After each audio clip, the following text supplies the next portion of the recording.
Hello, YouTube! This is Bill McConaughey here from Santa Fe, New Mexico.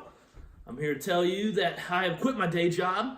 I no longer work for the Rotten Tomato as a movie critic, and I have started the CBA Film Review Blog with a few buddies of mine. So here I have joining me is Chad. How you doing, Bill? How's it going, Chad? Pretty good. So I understand that you recently quit your job. Yeah, Rolling Stone. We were out in New York. I mean, I love New York, great city to live in, but I just got tired of it, and I'm looking for something new now. Understandable. So we also have Anthony. Anthony, how's it going? I'm doing well. How are you?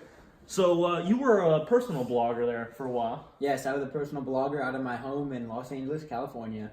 All right, so us three are all movie critics, and here shortly we will be reviewing and critiquing the movie 13 Hours, The Secret Soldiers of Benghazi.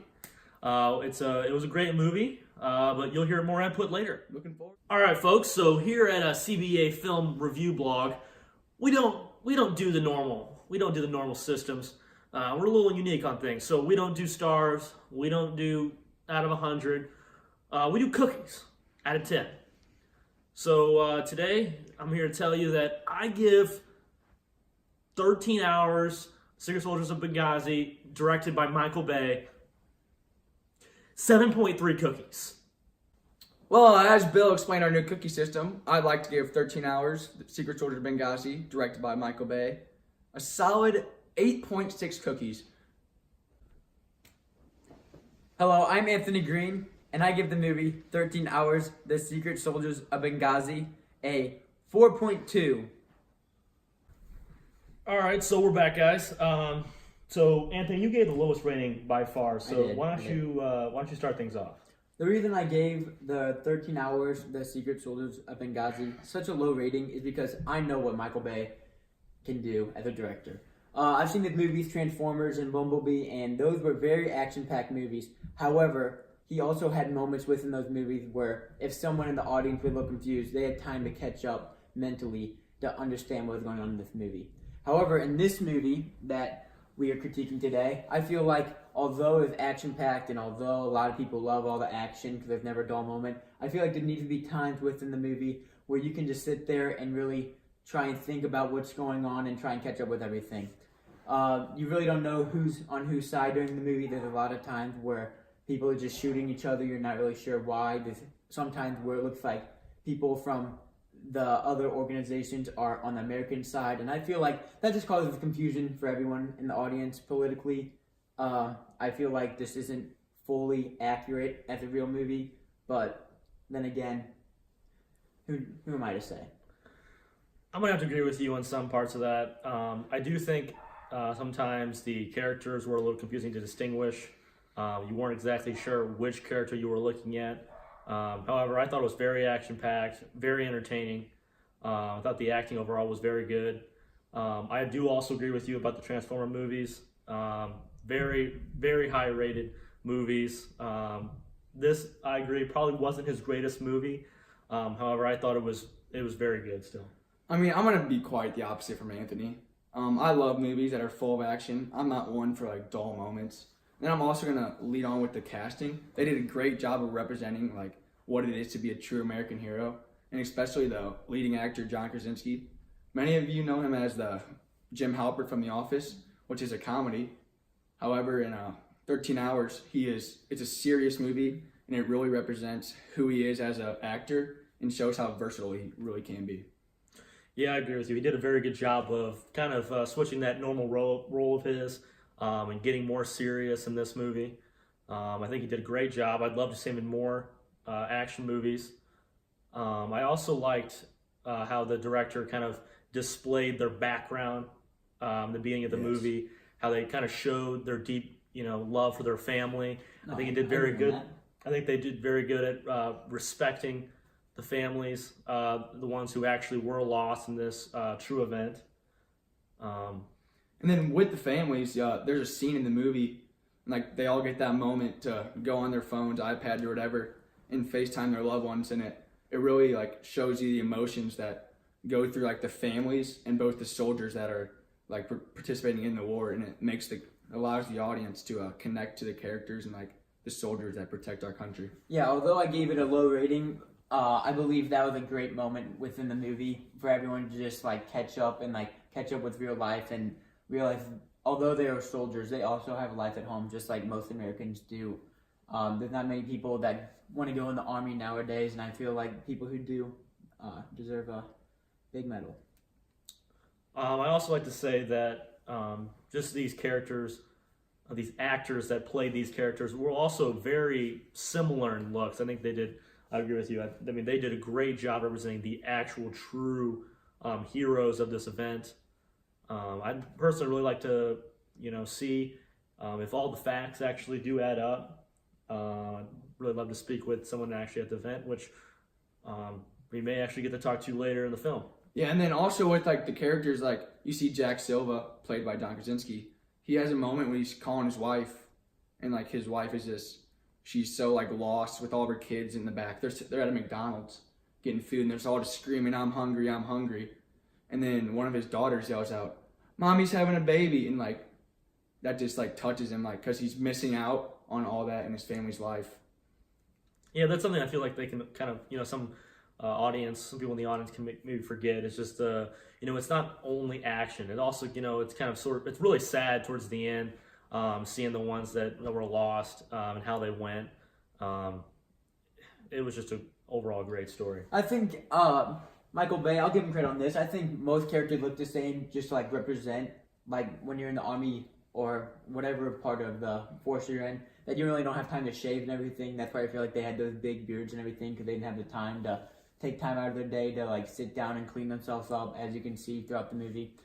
However, one part of the movie that I thought was very confusing is how the war is going on and everything, and all of a sudden there's just a random guy named Monk that just comes, and he's the translator for the base, and he just becomes a really big part instantly.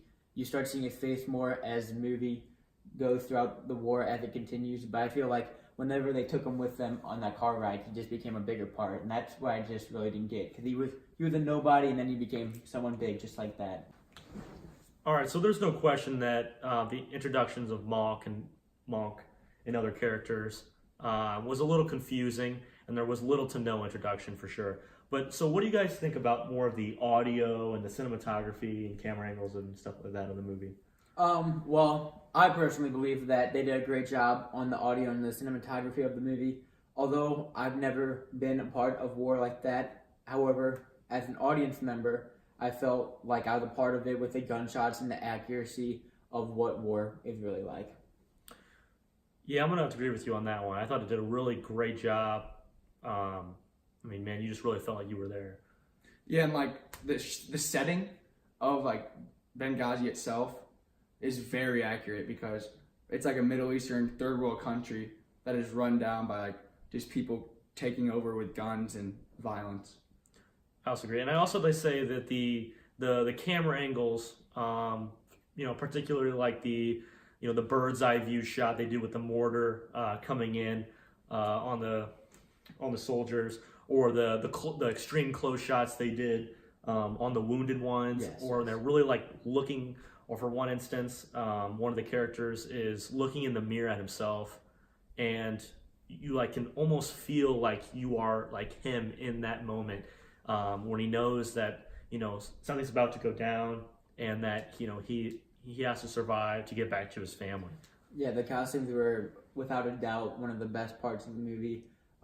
Their makeup and everything went very well with the scenes and the action of the movie. You could really tell that they were tired and fatigued throughout the whole of it. And then also to build off of that, like when you see those wounded soldiers, like you see the pain that they're suffering, like that's like something that hits your heart, and it's like real life of like what's going on, which is also like helping portray that accuracy and helping like the audience know what actually goes on. And that goes back to the actors. John, what was his name? Krasinski. John Krasinski, him, and many others just did a really great job of looking as if they were actually in that situation of being up hours on end in a battle scenario. Yes, and I don't know who the actor's name is, but the man who lost his arm, like although he was losing his arm and everything, he was still in character and everything. Like he still acted like a true American hero. He didn't show very much pain. he wanted to get ready.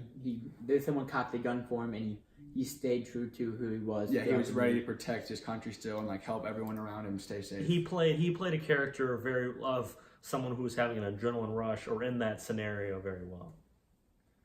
And then like we were talking about the mortar and how that came in. Like that was a great like representation. Like the camera followed it in when it came down. But then we get into the political side of it and like how those mortars actually hit. Like a lot of people have very many doubts about that. Like that could just happen. Luckily, like that was definitely a planned event. Well, there was definitely some things that went down concerning Hillary Clinton and Obama and the Obama administration, how they kind of reacted to that event, stating that it really was, they believe, more of an accident or something that was not planned. And like a mob outrage is what they called it. That has been proven to not be the case. There was no possible way those mortars could have been that accurate unless it was an actual planned terrorist attack like it was. Yeah, I think it was very poor of the American government and Obama and Hillary not to provide Air Force. Although it is a bad area to fly through, you have to protect your soldiers. Like they are in there with guns and they are fighting so for them to just get hit by random mortars out of nowhere is just uncalled for. Yeah, and then you talk about the terrorist part of it, and like there's many instances in the movie where like they say there's people like taking pictures of the compound and then just running away, and like that makes you believe like that's people planning this and like getting the right measurements, the angle, and like how they're gonna shoot that there. So, well, good news because we will be actually interviewing Hillary Clinton for the rest of this blog. And we're going to get some answers. We'll get some answers. What's really going on. Can't wait to see what she has to say about all this. All right, to wrap up our first episode of CBA, we have an interview with former Secretary of State Hillary Clinton by CBS's political professional, Bob Saget. How are you, Mrs. Clinton? How are you, Mr. Saget? So to start off this interview, I would just like to ask you just some input on what happened September 11, 2012. I'm sorry, that's a very touching topic for me. Well, I'd like to start off by saying many false accusations were made towards me in the Obama administration, saying that we called off airstrikes and purposely didn't send troops for support. However, we were informed that it was a mob outrage and not a planned terrorist attack, so we had no time or planned action for that. Well, I mean, obviously this made a huge impact on the election. Yes, there was many investigations saying that Republicans used this against the Democrats to like go against me, and I truly believe that played a factor in me losing the election. See, actually, I think those investigations were meant to discuss your emails. But, you do realize you not doing anything on that day and not sending troops to the United States Embassy in Benghazi, caused the deaths of 4 Americans, including the ambassador, Christopher Stevens, information officer, Sean Smith, and 2 CIA operatives, Glenn Doherty and Tyrone Woods, who were both former Navy SEALs who died for this country because you didn't help them. Well, and that's something that will always stick with me, and I would like to offer my condolences to their family and say how sorry I am. So why did you send 3,000 emails to cover your tracks? I think we should just focus on the women's equality in this country. Would you mind answering a few questions about Monica Lewinsky?